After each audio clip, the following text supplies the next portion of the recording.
He makes no apologies but asks for understanding. At the graduation of new cadets at the Philippine National Police Academy, President Benigno Aquino III speaks one last time on the Mama Sapano incident that has left 44 elite cops dead.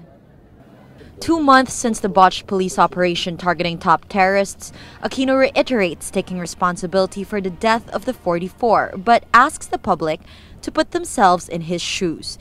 He says his orders were not followed. Ang magagawa ko na lamang, matapos masabi ang lahat ng dapat sabihin at magawa ang lahat na dapat gawin, humingi po ng pangunawa.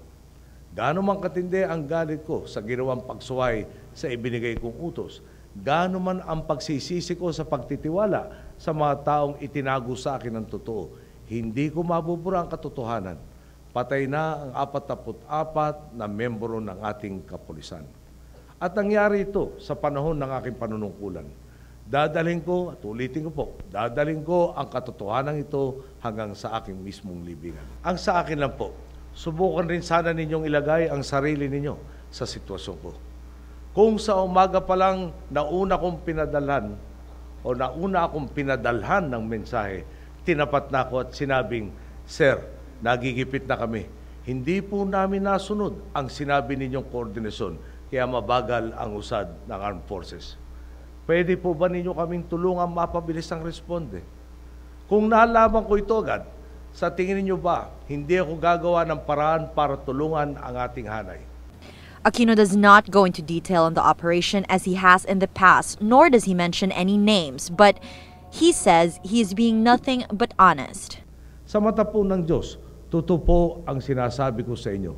Pero patid ko, na may ilang sarado na ang isip at hindi na makikinig kahit ano pa ang aking sabihin.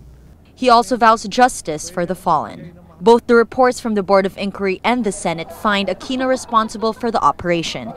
In past speeches, Aquino blamed sacked Special Action Forces Chief Getulio Peñas and former Police Chief Alan Purisima for not following his orders and for not being upfront with him on the status of the operation.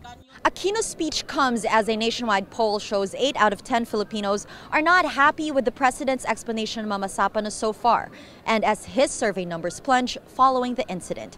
It remains to be seen how Filipinos will react to his latest appeal. Is it too little, too late? Natasha Gutierrez, Rappler, Cavite.